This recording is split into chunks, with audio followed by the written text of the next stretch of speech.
nous allons poursuivre l'intégration de notre page web de Léonard de Vinci et on va se concentrer plus sur le côté style, le côté des CSS pour mettre les couleurs, la typographie, l'enlignement. Premièrement, vous devriez être rendu à cette page-là. Avec les autres vidéos, on avait fait cette page-là. Donc, présentement, c'est le HTML qui est monté. On n'a aucun style. Donc, ce qu'on voit qui est en gras, ce qui est en gros ici, c'est les styles par défaut. Donc, c'est ce qu'un navigateur présente si nous, on n'a jamais rien modifié avec les styles. Donc, on peut voir la page, vous devriez être rendu ici avec une grande liste à puces. Vous devriez avoir ici des liens qui sont bleus et soulignés. C'est le style par défaut d'une page web.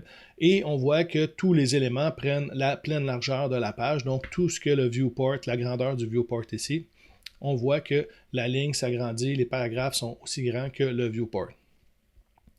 Donc, vous devriez être rendu à cette étape-là. Nous, on va commencer à analyser les styles ici. Donc, si je m'approche, on va se poser 2-3 petites questions quand on commence une intégration. On regarde le site comme ça, puis on se dit, OK, c'est quoi la couleur qui est le plus utilisée pour la typographie?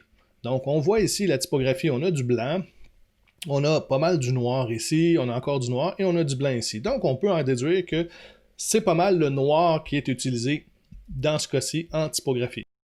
On va pouvoir aller chercher la couleur. Si je m'en viens ici, que je prends cette section-là, je la déverrouille, je vais me chercher un paragraphe. Mais on va pouvoir voir que la couleur, c'est vraiment 0, 0, 0, 0.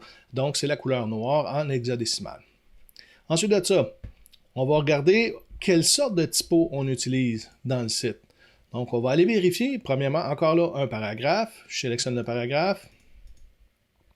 Et je m'en viens ici et on peut voir dans la colonne de droite encore que c'est du Arial. Donc, la typographie que le designer a utilisée, c'est du Arial. De format régulier, OK, le régulier où on pourrait avoir de l'italique ou du gras. Donc ici, c'est par défaut du régulier.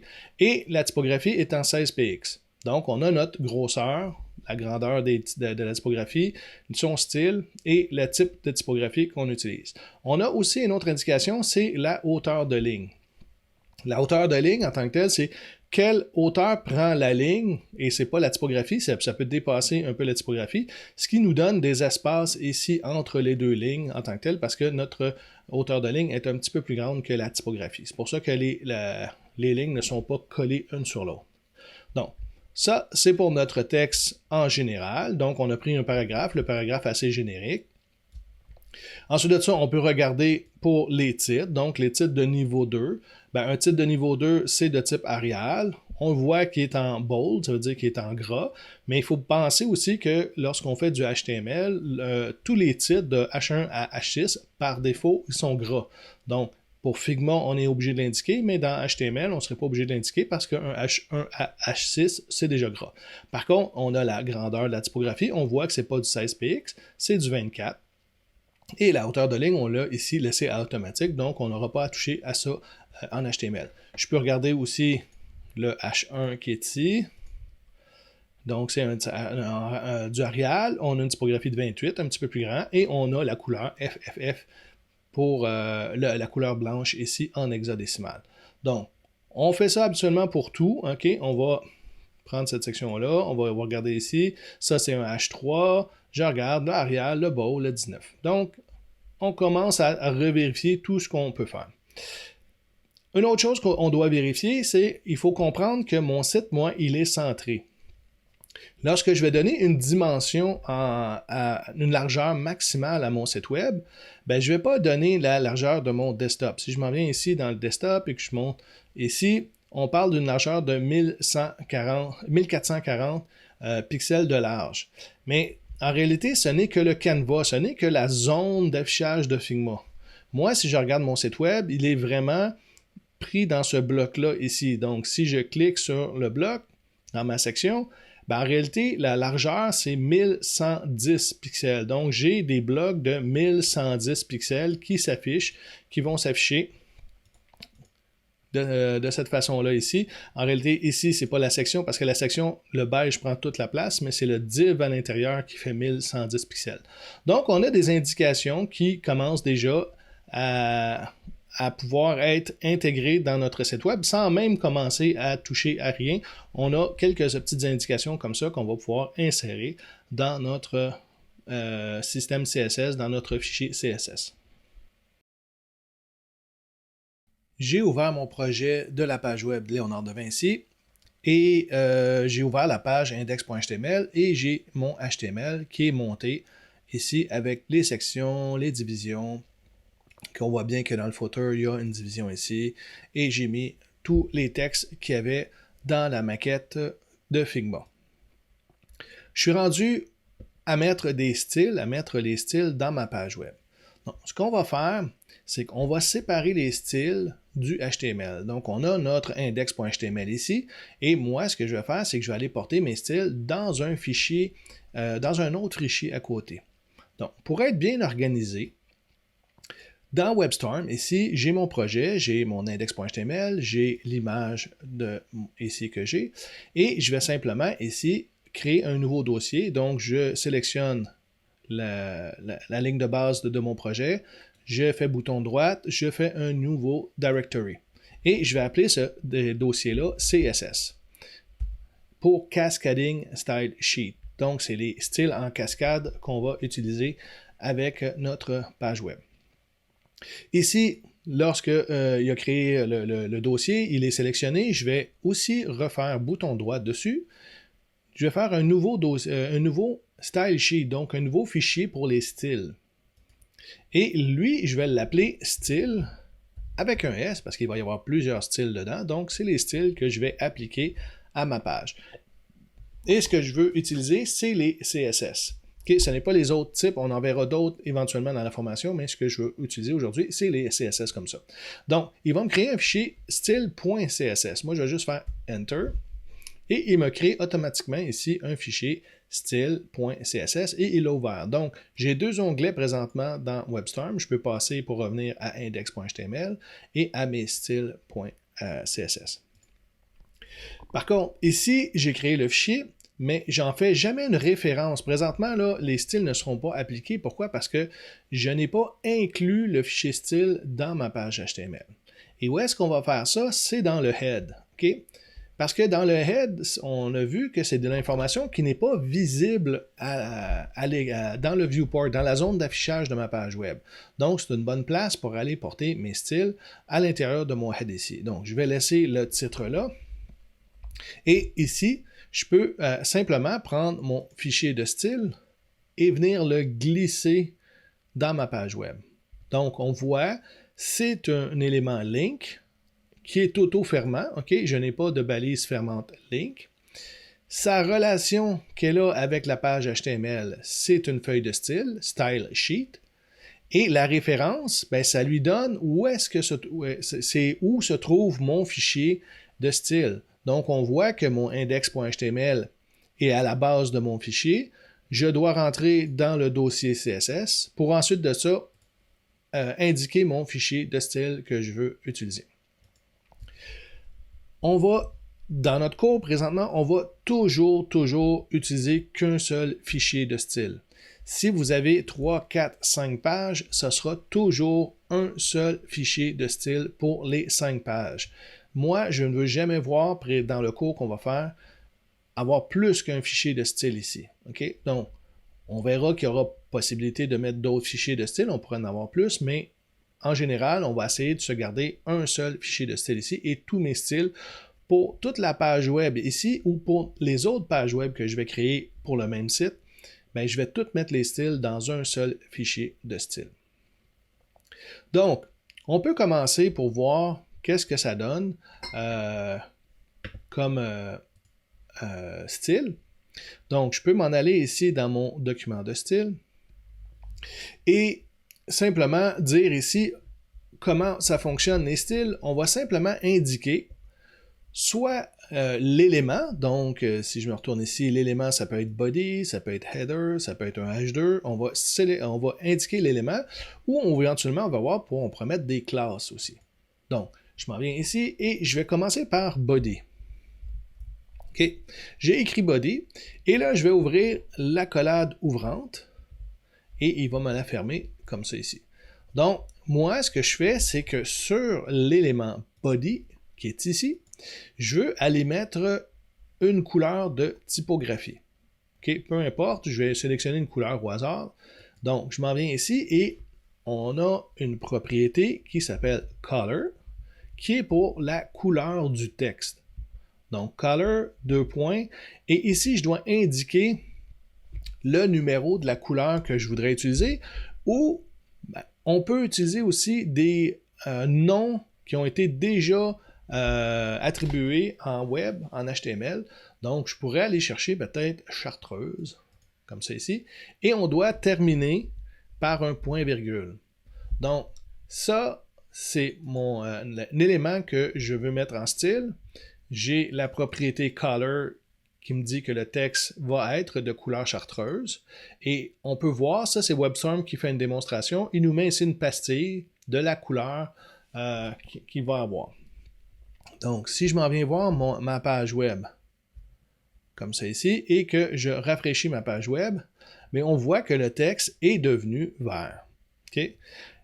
Et on n'a pas indiqué en réalité que ce sont les P qui deviennent verts ou que ce sont les titres qui deviennent verts. En indiquant body, c'est justement le principe du CSS, du Cascading Style Sheet. Il va aller en cascade et il va aller remplacer la couleur des éléments qui doivent être colorés, comme color c'est pour du texte. Il va aller voir l'élément H1, l'élément H2, le P, il va aller voir le H3, il va aller voir même les listes. Okay? Si je m'en viens plus bas ici, on voit que tout est devenu vert.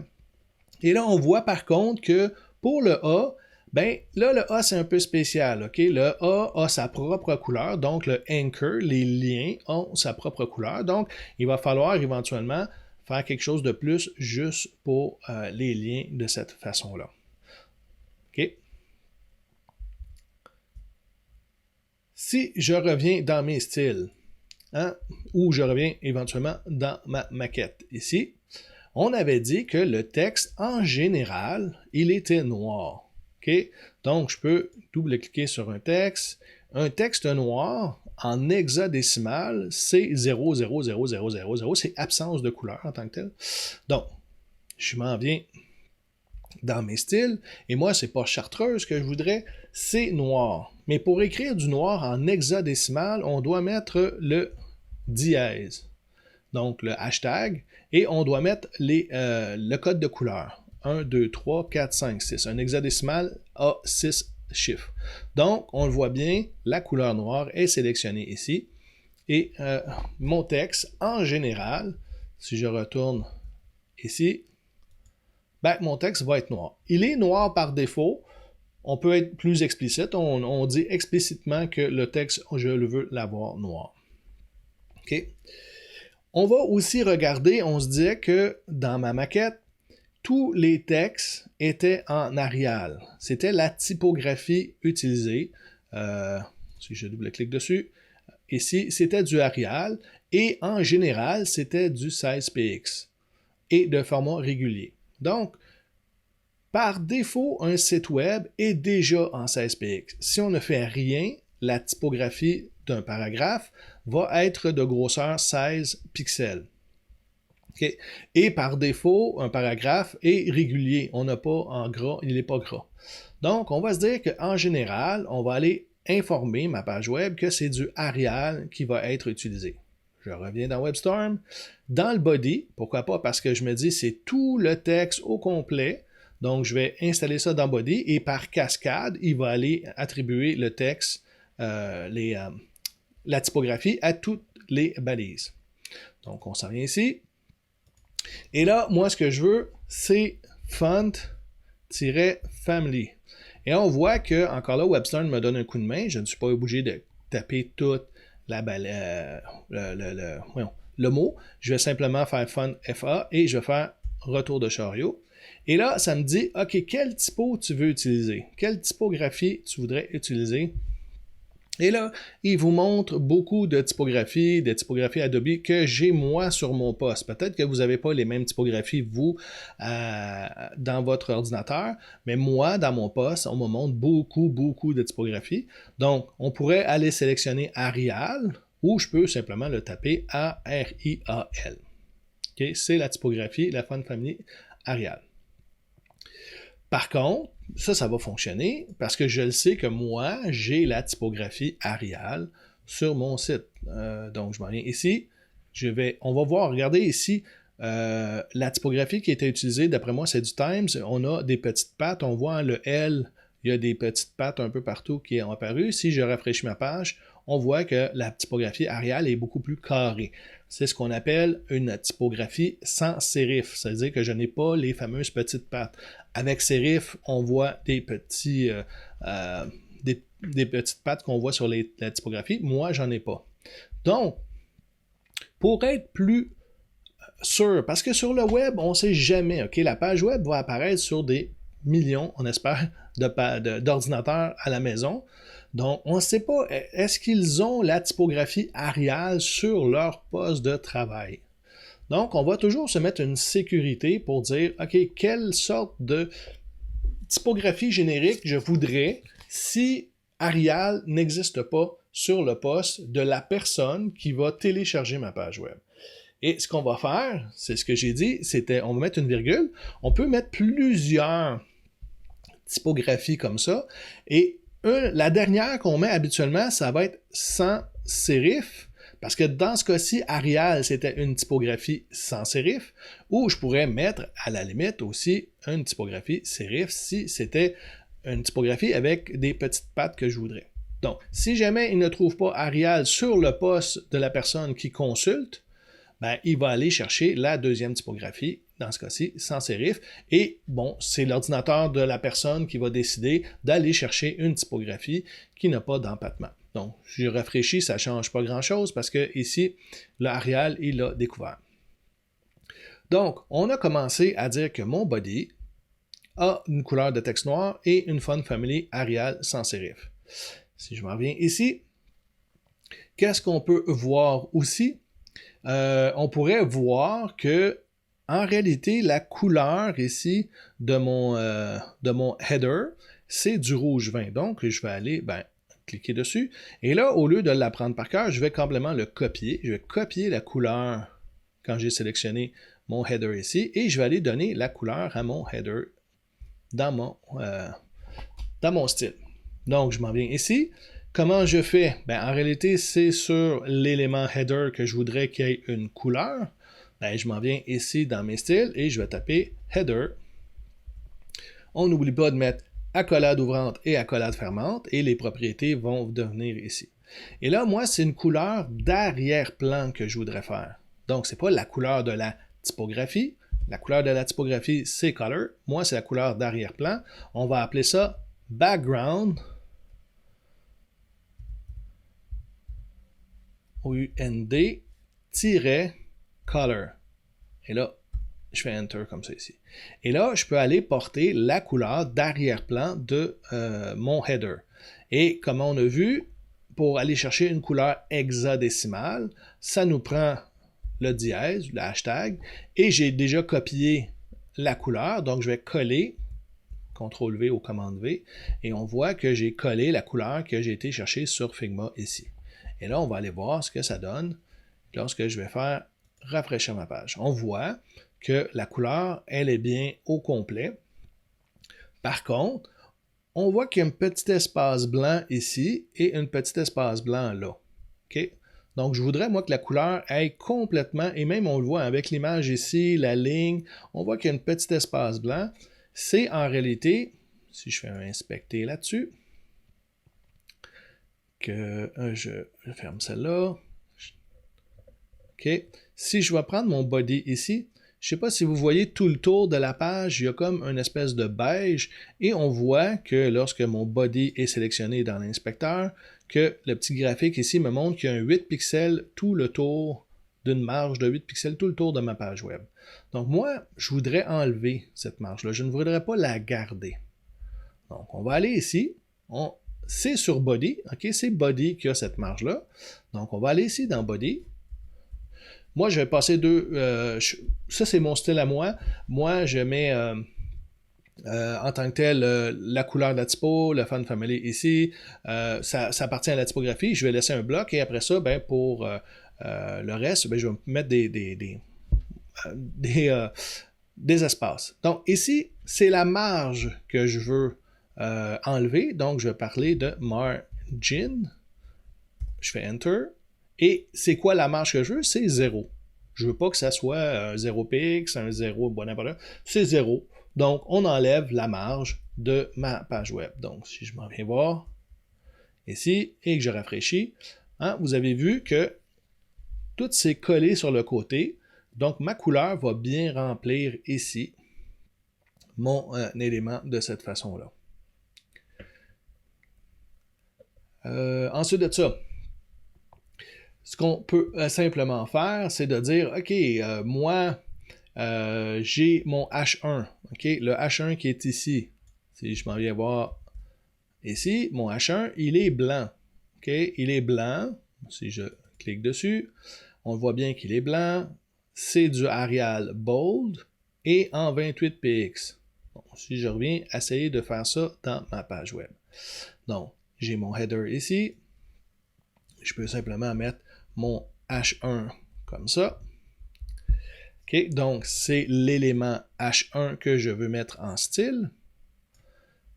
Et ce que je vais faire ici, c'est de lui donner la couleur. Donc, je vais faire Color. Color, c'est pour la couleur de la typographie. Faire juste attention entre Color et Background Color, qui est comme assez difficile. On voit souvent des étudiants se tromper. Color, la typographie. Background Color, c'est l'arrière-plan de l'élément. Donc, ici, et bon, je pourrais, comme c'est du blanc, je peux mettre White. C'est un autre couleur qui existe. Et tout simplement, on voit que ma couleur va être blanche.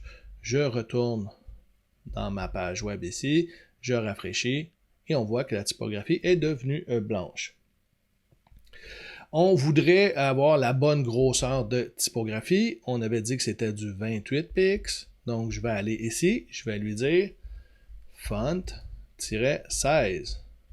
Font size qui me permet de donner la grandeur de la typographie. Donc, on va commencer avec des px. On verra qu'il y aura d'autres unités possibles. Mais ici, je fais 28px. C'est ce qui était écrit dans mon Figma. Et l'autre chose aussi qui est dans mon Figma, ici, on voit le texte qui est centré. Okay? Il est centré dans ma page. Parfait. Je m'en vais venir ici. Et on a une propriété qui s'appelle Text Align. Et là, ben, il me permet de dire, bon, OK, je veux que ce soit à gauche, à la fin, à droite. Donc, toutes sortes de possibilités. Moi, je veux l'avoir center. Je veux que mon texte soit centré à l'intérieur de son élément. Donc, si je m'en viens voir ici, je rafraîchis. Et voilà, mon texte, il est centré. On voit ma bande rouge qui agrandit. C'est bon. Mais si on peut aller revoir la maquette, okay, moi j'ai un espace ici. Okay? J'ai un espace qui, en réalité, quand je vais aller chercher mon H1 et que je tiens la touche Alt enfoncée, on va voir que j'ai un espace ici. Okay? Et là, il faut essayer de comprendre comment ça réagit. Moi, par défaut, un H1, si je m'en viens voir ici à quoi ça ressemble, si je regarde mon élément, et là, il faut faire bien attention à ce que je vais dire, c'est un petit peu compliqué. J'ai mon H1 ici, et on voit qu'il y a déjà, hein, si vous voyez le beige qui est en haut et en bas, un H1 a déjà une marge. Donc, si je m'en viens ici complètement en bas, on voit qu'il y a une marge de 18.76. Bon, c'est 18, on pourrait arrondir ça à 19. OK? Donc, le H1 a déjà une marge de 19. Donc, si je reviens ici, quand je fais ça, j'ai 29. Donc, il me manque 10px en haut et 10px en bas. J'ai déjà en haut et en bas 19 que le H1 me donne. Le H1 a déjà une marge de 19. Donc, il me manque 10 pixels en haut et 10 pixels en bas. Comment on va faire ça pour aller chercher vraiment le 29? En réalité, si on regarde bien, moi, ce que je vais faire, c'est que sur le header, je vais lui donner un padding. C'est une marge interne. Hein? Si on regarde encore, je reviens ici. Si je regarde, ça, c'est une marge externe, donc c'est un margin, donc c'est une marge qui est à l'extérieur. Moi, je vais aller chercher un padding, une marge intérieure, mais je vais le mettre sur le header. Donc, je vais aller pousser le header. Je peux vous montrer qu'est-ce que ça donne. Si je m'en viens ici, on peut changer le chiffre. Ben, je dis ça, puis on devrait pouvoir... je ne suis pas capable de le changer, mais OK. On va aller plutôt en HTML et on va aller l'ajouter à header. Je m'en viens ici, j'ai déjà header de fait. Et moi, ce n'est pas une marge que je veux mettre, c'est un padding. OK? Une marge interne. Donc, on va écrire ça, padding. Et on va dire que 10 px. Hein? On savait que le H1, on avait vu que par défaut, un H1 a une marge en haut et en bas d'environ 19 pixels, sans rien faire. Hein? Il le met automatiquement, c'est le navigateur qui le fait. Mais moi, je veux ajouter un 10 pixels pour aller me chercher ce qu'on avait dans ma maquette, qu'on avait 29 au complet. Donc 19 plus 10, ça va me donner 29. Présentement, j'ai donné un 10 pixels tout le tour. Fait que si on regarde, OK, on peut voir que j'ai un 10 pixels qui est apparu ici, OK, sur mon header. J'ai même mis un 10 pixels à gauche et à droite. C'est pas très important dans ce cas-ci, vu que mon texte il est centré. Donc, j'ai un 10 pixels complètement sur tous les éléments, on le voit. J'ai un 10 pixels en haut, en bas, à gauche et à droite. Donc, on voit que mon header ici commence à ressembler au header que j'ai dans Figma. Okay? Donc, il faut vraiment prendre attention. Okay? Sur mon H1, j'avais déjà une marge de 19 pixels, 18.7 si on veut, mais on peut arrondir à 19. Et j'ai ajouté à l'intérieur de mon header, donc avec du padding, j'ai ajouté 10 pixels tout le tour. Donc, c'est pour ça qu'on a ici notre header 10 pixels de cette façon-là.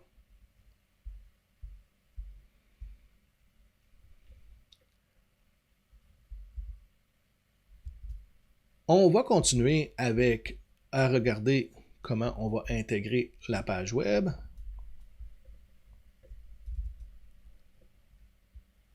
On va continuer à regarder notre maquette ici, de cette façon-là. On a un élément ici qui est centré, et si on regarde la section en tant que telle, on a une largeur de 110 pixels. Mais on a une largeur aussi de 110 pixels pour l'autre section, et on a une largeur pour cette section ici, mais en réalité, c'est le div qui va y avoir une largeur de 110 pixels. Et on a aussi le footer. À l'intérieur du footer, on a un div avec 110 pixels aussi. Donc, on a plusieurs endroits où on voudrait avoir le fameux 110 pixels. Donc, on va utiliser une classe pour faire ça. Une classe, c'est quoi? C'est lorsque je veux l'appliquer peut-être à plusieurs éléments, ben, c'est préférable d'utiliser une classe et je vais pouvoir réutiliser le nom de la classe pour pouvoir l'assigner, ce CS-là, à plusieurs endroits. Okay? On s'en vient ici. Je m'en viens plus bas que mon header et je veux me faire une classe. Et là, les noms, on peut utiliser les noms qu'on veut. Je vous donne le nom que moi j'utilise parce que c'est pas mal celui-là qui est utilisé toujours. Donc, une classe, ça s'écrit toujours avec un point en CSS et le nom de la classe. Je vais l'appeler wrapper. Okay? Wrapper qui va wrapper, en fin de compte, qui va faire le tour de mes éléments. Donc, je fais encore une accolade. Je vais ici, je fais une accolade. Et là, ben, je vais pouvoir lui indiquer la largeur maximale de mon site web. Okay? On avait dit que c'était 1110 pixels. Donc, on va essayer de lui dire max-width. Donc, c'est le maximum que tu vas pouvoir avoir. Et c'est 1110 pixels. Donc, sur un écran de 1920, on va avoir 1110 pixels. Et il va y rester de l'espace après ou avant. Donc, j'ai un wrapper, mais je n'ai jamais, si je m'en viens voir ma page web, ça n'a absolument rien changé parce que je ne l'ai jamais utilisé dans ma page web, la classe wrapper. Donc, je n'ai que déclaré la classe wrapper, mais je ne l'ai jamais utilisée. Ce que je vais faire, c'est que je vais aller dans mon index.html et là, je dis, OK, la section du Louvre doit avoir un wrapper. Donc, parce que je veux l'avoir plus petite. Donc, je vais aller dans ma balise ouvrante de la section pour le Louvre, espace, et je vais lui dire ici classe. Je veux ajouter une classe. Et là, vous voyez, j'ai comme commencé à taper CLA. Je fais Enter. Il me met directement le égal et les guillemets. Et il me suggère wrapper. Pourquoi? Parce que dans mes styles, ben, j'ai écrit ce style-là et c'est le seul présentement. Si j'avais plusieurs styles, il me donnerait tous les styles possibles. Donc, on peut aller le sélectionner et je fais Enter et ça me donne ma classe wrapper. Donc, j'ai mis ma classe wrapper qui fait 110 pixels, 1110 pixels maximum. Je vais aller voir ce que ça donne dans la page web. Je m'en viens ici. OK, donc c'est cette section-là. On va voir que le texte ici, si je rafraîchis, il a été coupé. OK, on voit que la ligne ne va plus jusqu'au bout. Elle a été coupée. Et là, si on regarde la biographie, ben lui, il continue. Parce que je n'ai pas appliqué mon wrapper, le 1110 pixels, à l'autre paragraphe. Et c'est la même chose pour les attributions, les œuvres de Léonard de Vinci, et éventuellement le footer. Le footer, il est très petit, on ne verra pas une grande différence. Donc, si je veux l'appliquer, moi, aux autres, ben, je vais aller dans l'autre section, ici, dans la section biographie, je vais mettre une classe et je vais lui dire wrapper. Et je vais faire la même chose pour l'autre section. Et là, il faut faire attention, OK? Ici, je ne vais pas le mettre sur section. Je vais le mettre sur le div à l'intérieur. Pourquoi? Si on vient voir la maquette ici, cette section-là ici, OK, je vais fermer ça là. Cette section-là ici, moi, je veux avoir une couleur beige partout. Okay? Cette section-là, je voudrais une couleur au complet. Et je voudrais que le texte à l'intérieur soit plus petit. Si je mettais 1110 pixels à ma section, ben la couleur arrêterait. Je n'aurais pas une couleur pleine jusqu'au bout. Donc moi, je veux que la section prenne tout l'espace, mais je veux que la division à l'intérieur, elle, se limite à 1110 pixels. C'est pour ça ici que j'ai mis un div dans ma maquette. Donc, je m'en viens ici. Je vais sur le div mettre la classe wrapper. Et je vais faire la même chose avec le footer parce que c'est le même principe pour le footer. Si je reviens dans la maquette, c'est le même principe ici. J'ai une couleur grise qui va être sur l'élément footer et le div à l'intérieur, ben lui, je veux simplement qu'il prenne 1110 pixels. Donc, c'est sur le div à l'intérieur que je vais mettre le 1110 pixels. Donc, je vais mettre ma classe comme ça ici, wrapper. Et là, si je m'en viens voir ma page web, vous allez voir que quand je vais rafraîchir biographie aussi, elle est diminuée. Elle fait juste 1110 pixels, 1110. On s'en va. Bon, le footer, c'est un peu plus dur à voir, mais on voit vraiment que mes lignes ici ne s'en vont pas jusqu'au bout, mais prennent seulement 1110 pixels. C'est un peu bien, mais on voit encore que ma page n'est pas centrée. Tout l'espace qui a été gardé s'est mis à la droite, OK? Parce qu'on est aligné complètement à gauche. Donc moi, ce que je voudrais, c'est centrer ces éléments-là. Donc je voudrais que l'espace qu'il y a ici à droite soit distribué la moitié à droite puis la moitié à gauche pour toujours centrer mon site web. Donc, moi, je m'en viens ici. J'ai déjà ma classe wrapper que j'ai mis, donc c'est ma classe wrapper que je vais pouvoir modifier pour pouvoir centrer mon élément. Je lui ai donné une largeur maximale. Je voudrais lui dire, OK, prends la margin de gauche et mets auto. Calcule automatiquement la marge de gauche. Et on va faire la même chose aussi pour la margin right? Et on va mettre aussi auto. Donc, le navigateur va automatiquement centrer l'élément parce qu'il va se dire, OK, je dois attribuer autant de marge gauche qu'à droite. Donc, si je m'en reviens voir ma page web et que je rafraîchis, on voit qu'il a ici donné une marge à gauche automatiquement et une marge à droite automatiquement. Donc, c'est la même distance. Et ce qui est le fun là-dedans, c'est que si je rapetisse ma page web, bien, on voit que automatiquement les marges se rapetissent tout seul. OK? Je n'ai pas besoin de faire de calcul, c'est le navigateur, je lui ai dit que les marges soient automatiquement calculées. Et la même chose, on a dit que c'était un max width qu'on voulait de 1110, mais si je descends plus petit que 1110, ben, le site web va quand même se diminuer de cette façon-là. OK? Donc, le site web va quand même pouvoir commencer à être affiché sur plusieurs types d'écrans. Donc, notre affichage va s'adapter. OK? Par contre, quand je réduis comme ça, ce que moi j'aime moins, puisque vous devriez aussi aimer moins, c'est qu'on est vraiment collé. Le louvre ici, la ligne elle est collée, l'image est vraiment, vraiment collée ici. Donc, tous les éléments ici sont très, très collés sur le côté. Donc, il faudrait éventuellement être capable de tasser ces éléments-là pour avoir un affichage, parce que commencer à lire directement sur le bord de l'écran, c'est beaucoup plus difficile. Donc, on va plutôt aller dans mes styles. Et ce que je vais lui faire, c'est, OK, je voudrais lui dire que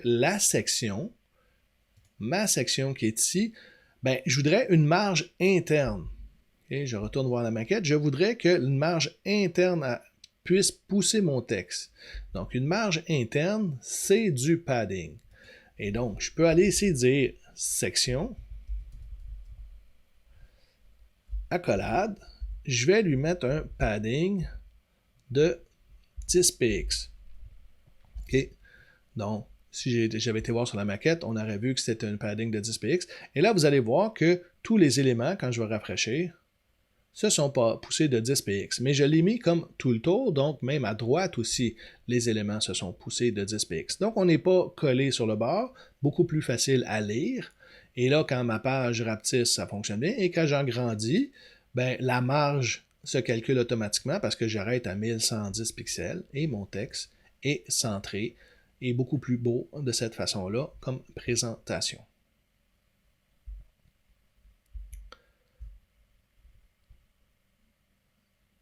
J'ai fait la section, OK, j'ai fait la section ici, mais si je m'en viens voir plus bas, le footer, on le voit, il est comme décalé parce que, bon, c'est les sections que je lui ai dit de mettre un 10px. J'ai dit à mes sections. Et ça, c'est le footer ici. Donc, le footer va avoir exactement. Donc, je pourrais faire ça.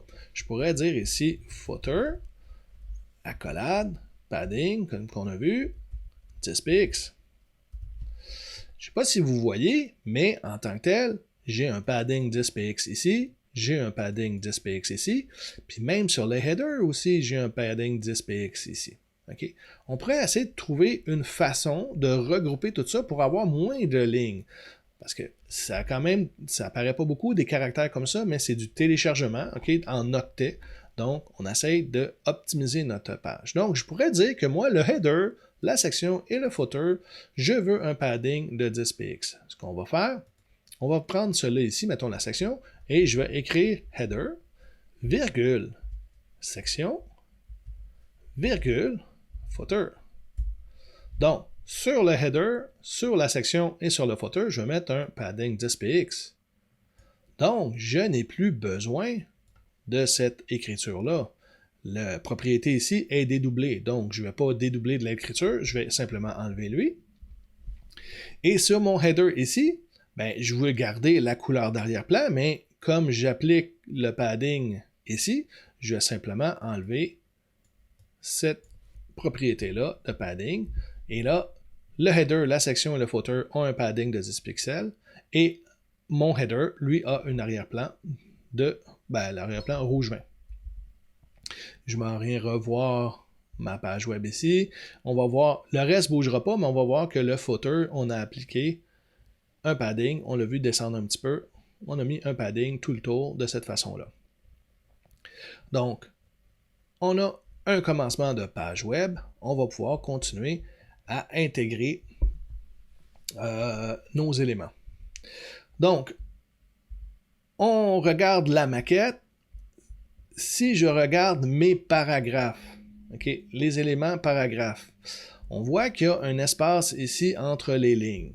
Si je m'en viens voir ma page web, c'est beaucoup plus collé. Ça se paraît peut-être pas beaucoup, mais on le sent, c'est un petit peu plus collé.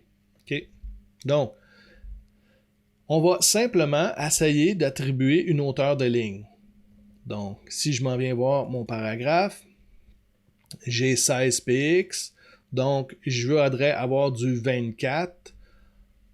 Il va falloir que je trouve un facteur, ok? Je ne peux pas aller porter 24 directement en HTML, c'est un facteur en HTML. Donc, en réalité, c'est quel multiplicateur que je dois donner à la typographie, donc à 16, combien de fois je multiplie 16 pour me donner 24. Donc, 1 fois 16 donne 16, et si je coupe 16 en 2 qui est 8, ben 16 plus 8 donne 24. Donc, c'est 1.5, parce que 1 fois et 0.5 la moitié, de ça va donner 24. 1 fois 0.5 va donner 24 de hauteur de ligne. Donc, sur les éléments P, je voudrais une hauteur de ligne de 1.5. Je m'en viens ici. Bon, j'ai mon header là. Je vais ici aller mettre mon P. Je vais l'élément P comme ça ici. Je mets les accolades et je voudrais une hauteur de ligne. Donc, c'est line-height, comme ça ici. OK. Et je vais avoir une hauteur de 1.5. Okay. Je ne vais pas mettre d'unité, je n'ai pas besoin de mettre d'unité, c'est un facteur multiplicateur, donc je veux que la typographie de base qui est de 16px, dans un navigateur par défaut c'est 16px, la hauteur de ligne va être 1.5 plus grand que la typographie. Donc, je reviens voir ma page web, on rafraîchit, et on sent, hein? Déjà là, c'est comme plus éclairé. Notre texte est plus facile à lire, donc la hauteur de ligne, c'est réellement important. Ça nous donne un effet de « Wow, ok, là, on va pouvoir avoir plus de plaisir à lire la page parce que le texte est plus espacé. » Parfait. Donc, j'arrive là-dedans, je continue ma page web. Si je m'en viens ici, je voudrais, moi, que cette section-là ici soit colorée. Donc, je m'en viens dans ma maquette. Je descends un peu plus bas. Je regarde ici cet élément-là. C'est ma section. Cette section-là, ici, va être de couleur beige, là, la couleur qu'on a ici. Donc, je pourrais aller copier la couleur. Et ensuite de ça, je vais donner un nom. Okay? Ça, c'est comme les réalisations de Léonard de Vinci. Donc, moi, je vais aller me créer une classe qui s'appelle réalisation. Donc, je m'en viens ici comme ça. Je descends un petit peu plus bas. Je vais dire ici point réalisation. On ne met pas d'accent dans nos noms de classe. OK? Minuscules, on peut aller avec des underscores, des tirets, mais on essaie d'utiliser les minuscules, pas d'accent, de cette façon. On pourrait peut-être mettre réalisation avec un S parce qu'il y en a plus qu'une. On fait les accolades et là, je veux donner la couleur d'arrière-plan. Donc, je vous laisse réfléchir. Couleur d'arrière-plan, background color. Je dois mettre un dièse ou un hashtag et j'ai copié la couleur tantôt dans ma maquette. Je colle la couleur ici et on voit la pastille ici dans WebStorm qui me donne pour ma réalisation. Je retourne ici, je rafraîchis ma page. Oui, c'est sûr que, bon, j'ai créé la classe, mais je ne l'ai jamais utilisée. Okay? La classe, elle est écrite, mais je ne l'ai jamais mis dans ma page HTML.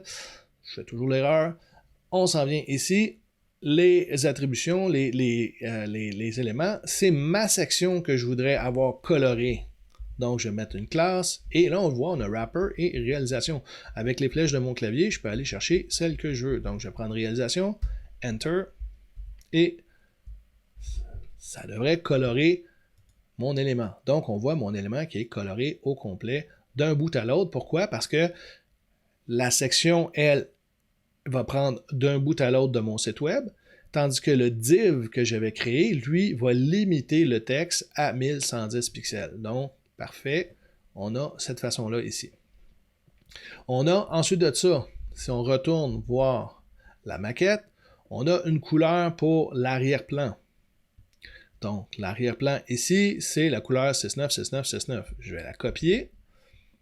Je vais retourner ici. Et si je m'en viens voir, c'est le footer. OK? Donc, on pourrait utiliser le footer, mais plutôt, je vais me créer ici une classe qui s'appelle footer principal. OK, de cette façon-là. Et ce que je vais faire encore là, c'est la couleur d'arrière-plan, background color.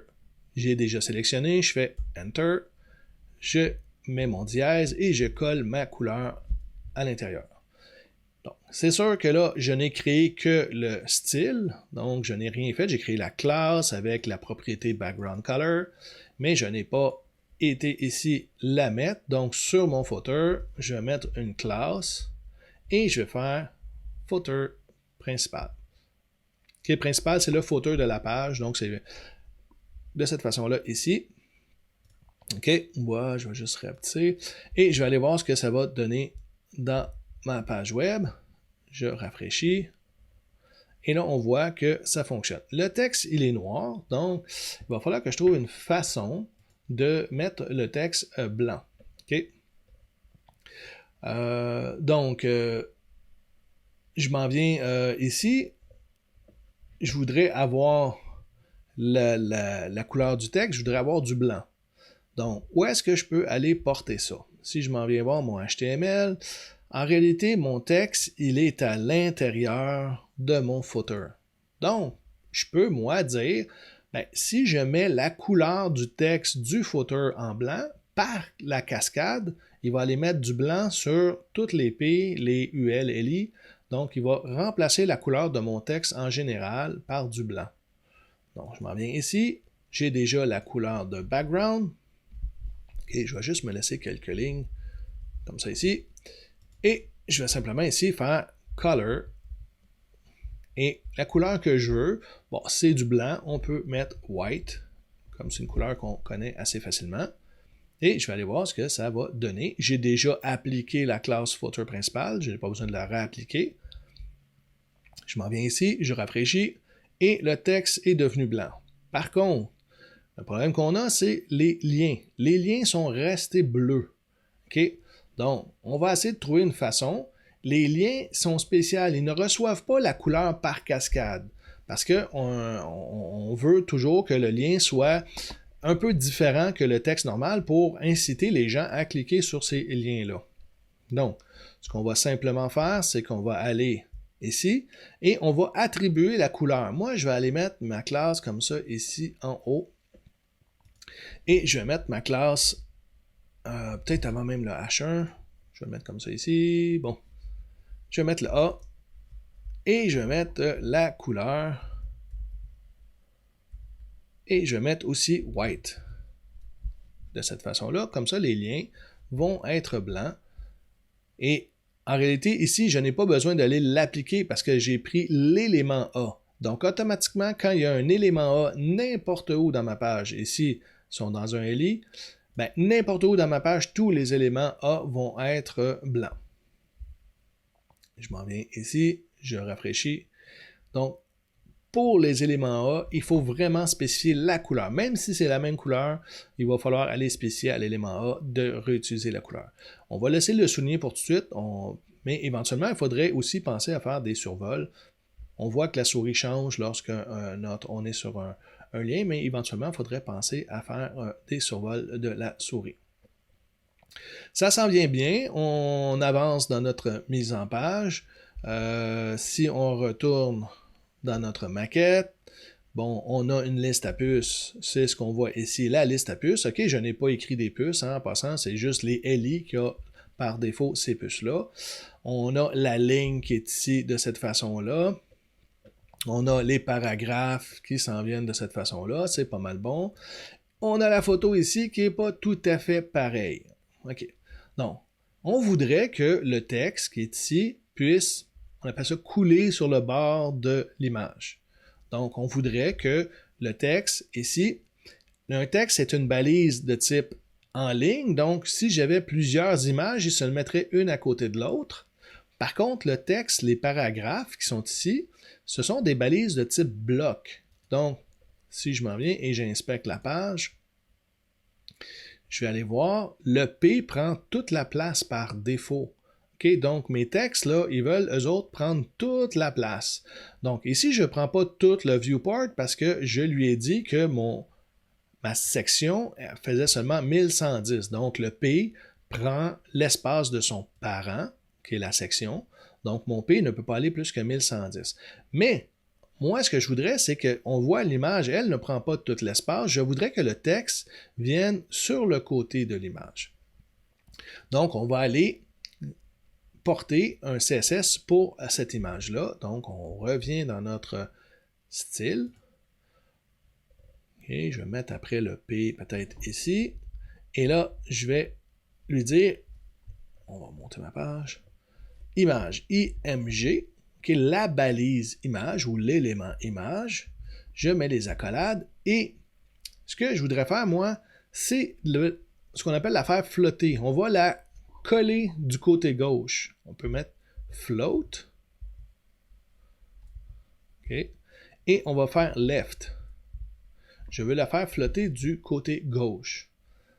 Je retourne voir ma page. Ici, je ferme mon inspecteur et je regarde ça. On voit le texte, l'image, elle flotte du côté gauche, donc c'est comme sortie du flux du document. Et elle n'est pas réellement sortie du flux du document parce que le texte va venir s'appuyer sur mon image de cette façon-là.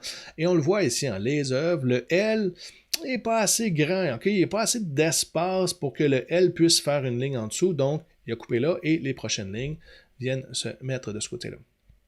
On pourrait aussi le faire de l'autre côté, ok, juste pour vous montrer, je pourrais faire un float right. Et si je rafraîchis, elle flotte de l'autre côté. Donc, je peux faire float left, float right de cette façon-là. Et le texte, vient se mettre proche de l'image. Mais dans mon cas, moi, ici, je vais laisser le left. Et, par contre, ce qu'on peut remarquer, c'est que mon texte, il est collé sur l'image. Donc, encore là, c'est difficile à lire. Le fameux « le » ici, là, il est dans le noir quasiment de l'image, c'est difficile à lire. Donc, on voudrait espacer cette image-là, le texte ici. Donc, dans ce cas-ci, je vais mettre de l'espace sur mon image. Mais je ne vais pas prendre de l'espace à l'intérieur. Je vais espacer mon image à l'extérieur. Donc, c'est une marge externe. On va utiliser le margin. Margin, c'est pour l'extérieur et le padding, ça va être plus pour l'intérieur. Donc, on va aller ici, sur mon image. Je veux un margin. Margin right, donc une marge à droite. Et je vais mettre un 20 px de marge à droite.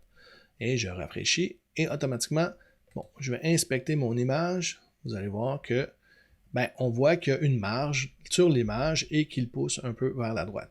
Je vais aussi, tant qu'à faire, m'en mettre une en bas, parce que parfois le texte, là, ça arrive comme correct, mais si on jouait avec la hauteur de ligne, des fois le texte va venir se coller aussi complètement en bas de mon image.